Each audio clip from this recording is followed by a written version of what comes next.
इसी भारत में 33 करोड़ देवी देवता हैं।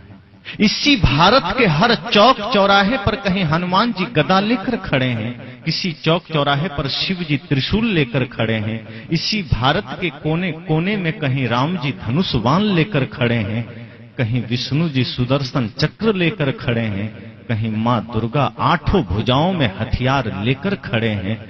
कहीं इसी भारत के धरती पर हर जगह कहीं लक्ष्मी जी खड़ी हैं, धन बरसा रही हैं, कहीं श्री गणेश खड़े हैं, रिद्धि सिद्धि दे रहे हैं। फिर भी आपको पता है ये भारत दुनिया में सबसे ज्यादा दरिद्र क्यों है? जिस भारत की धरती में लक्ष्मी विराजमान हो, जिस भारत की धरती में गणेश जी विराजमान हो, उस भारत में गरीबी क्यों है भाई? अमेरिका, रूस, फ्रांस, जापान जैसे देश जो लक्ष्मी गणेश को जानता भी नहीं है, वहां धन का खजाना गड़ा है, और जो भारत कहता है वो हमारे देवी देवता हैं, वो दरिद्र बना खड़ा है। जो भारत कहता है कि ब्रह्मा जी हमारे यहां पैदा हुए, बल्कि ब्रह्मा जी ने सृष्टि को जन्म दिया। जो भारत कहता है विष्णु जी हमारे घर में हुए, जो भारत कहता है शिव जी हमारे घर में हुए। शिव जी मतलब संपूर्ण सृष्टि को नाश करने वाला महाकाल। जो महाकाल भारत की धरती में जन्म लिया, उस भारत को एक छोटा सा पाकिस्तान कितने जख्म दे रहा है, वो शिव जी कहां सो रहा है? आज जो भारत की सीमाओं की हालत है, आज जो पाकिस्तान आतंकवादी भेज भेज कर हमारे सैनिकों की हत्या कर रहा है, वो सैनिक आपकी ही कोई पुत्र है, कोई भाई है, कोई आपका ही सगा संबंधी है, जो उस बॉर्डर पर खड़ा है। किसी भगवान के भीतर ये करुणा क्यों नहीं जगती कि मैं अपने लाल को घर भेज दूं? और हनुमान जी ये क्यों नहीं कहते कि मैं गदा लेकर भारत पाकिस्तान बॉर्डर पर एक बार खड़ा हो जाऊं और एक ही गदा में पाकिस्तान को परलोक सिधार दूं? क्यों हमारी सेना को मरना पड़ रहा है? क्यों हमारे भारत के जवानों को शहीद होना पड़ रहा है? शिवजी क्यों? और चीन के बॉर्डर पर त्रिशूल से एक बार में चीन का सत्यानाश कर देते, ताकि वो चीन जो हमारे ऑक्साई चीन को कब्जे में कर लिया, वो चीन जो अरुणाचल के कुछ हिस्से को कब्जे में कर लिया। लेकिन भगवान शिव अभी भी सो रहे हैं, और हम फिर भी हाथ जोड़े खड़े हैं कि हे प्रभु, आपकी कृपा होगी तो सब कुछ होगा, आपकी कृपा होगी तो सब कुछ होगा, मुक्ति मिलेगी, बंधन से छूटेंगे। सदगुरु कबीर कहते हैं उस भरोसे में मत रहना। 33 करोड़ देवी देवता मानते हो, उतना ही भ्रष्ट ये भारत हो चुका है। और जिस 33 करोड़ देवी देवता की आप बात करते हैं, उन देवताओं का चरित्र कोई ठीक है क्या?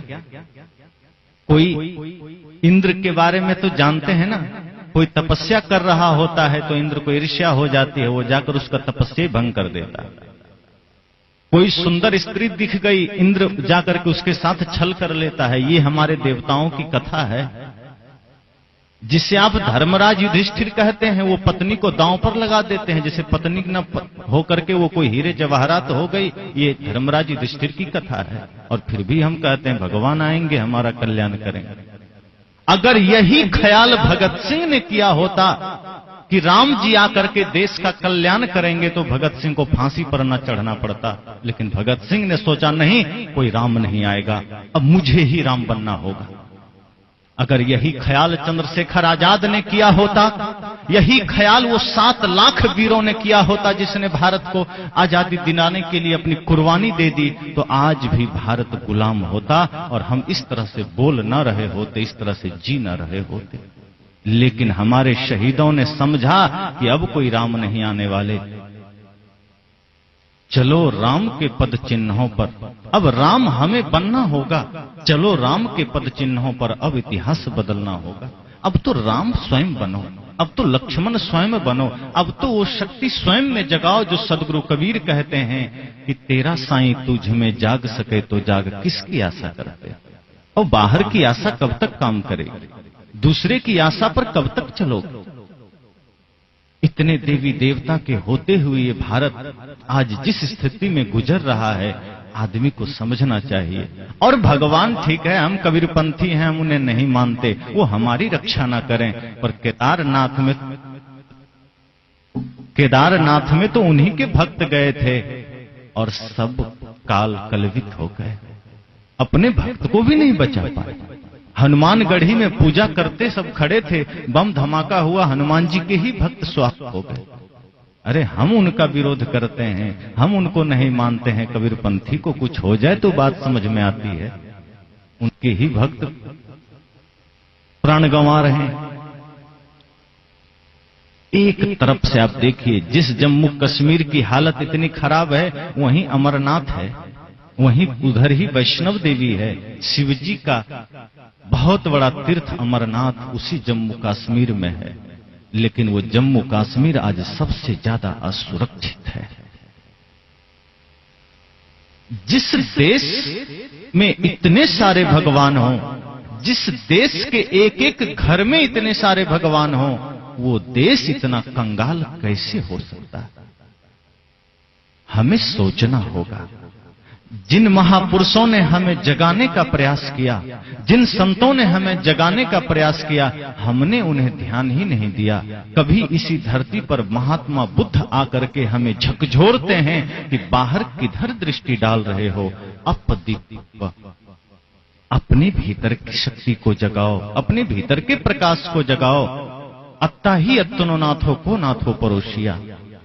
बुद्ध ने कहा आत्मा ही आत्मा का स्वामी है, आत्मा का दूसरा स्वामी कौन हो सकता। लेकिन बुद्ध की बात हमें पसंद नहीं आई। महावीर आकर कहते हैं कि तुम परमात्मा हो, उनकी बात हमें पसंद नहीं आई। सदगुरु कबीर कहते हैं कि तू ही परमात्मा है, उनकी भी बात हमें पसंद नहीं आई। अगर सदगुरु कबीर की बात पसंद आ जाती, बुद्ध की बात पसंद आ जाती, तो ये भारत आज इतना निकम्मा नहीं होता।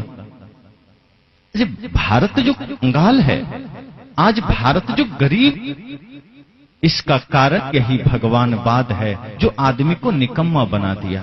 तो कोई मेहनत करना भी चाहता है तो ये तथाकथित धर्मगुरु कहते हैं अरे कुछ करने की आवश्यकता नहीं, बस एक बार भगवान का नाम ले लो, काम बन जाएगा, और वो आदमी निकम्मा हो जाता है। जो कुछ करना भी चाहता है, ये भगवानवाद की जो बातें हैं उसको निकम्मा बना देती। सदगुरु कबीर व्यक्ति को कर्मठ बनाते हैं। महात्मा बुद्ध ने व्यक्ति को कर्मठ बनाने की चेष्टा की, पुरुषार्थवादी बनाने की चेष्टा की कि बिना आपके किए कुछ नहीं होगा, और बाहर कोई परमात्मा, कोई भगवान आपकी सुरक्षा नहीं कर सकता। आप गलत करते हैं, उसकी सजा आपको मिलेगी। आपने गलत किया है, उसका दंड आपको भुगतना होगा। कोई भगवान के मंदिर में जाकर माफी मांगने से वो सजा कम नहीं होगी। लेकिन हमारी साधना चलती है मंदिरों में, और बड़े जोरों से चलती है।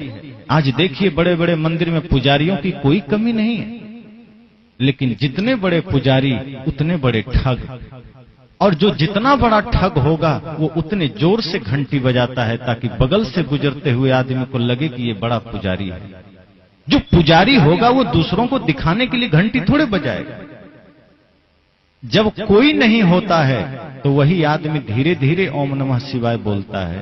वो आदमी धीरे धीरे ओम जय जगदीश हरे बोलता है, और देखता है दो चार आदमी की भीड़ आ रही है तो जल्दी जल्दी ओम नमः शिवाय शुरू हो जाता है, ताकि लोग समझ सकें कि बड़ा ध्यानी आदमी है, बड़ा भक्त आदमी है। लेकिन भक्ति है कहां? मुख में राम और बगल में छुरी। सदगुरु संत कहते हैं ऐसे लोग तो उस तरह से होते हैं जो मुख पर तो बड़े ज्ञान की बातें होगी, बड़े ध्यान की बातें होगी, बड़े साधना की बातें होगी, और भीतर सपने की तरह कपट कतरनी चलती रहती है। कोई एकता नहीं। इसलिए मैंने कहा अगर आंखें हैं, अगर नेत्र है, तो हम हर जगह उस परमात्मा को देख सकेंगे। माता में, पिता में, छोटे छोटे बच्चों में, छोटे छोटे जीवों में, यूं कहें संपूर्ण सृष्टि में। घाव काहि पर घालो, जित देखो तित प्राण हमारो। किस चोट करना, जहां देखो वहां अपना ही तो प्राण है। ज्ञान की दृष्टि पैदा करनी पड़ेगी।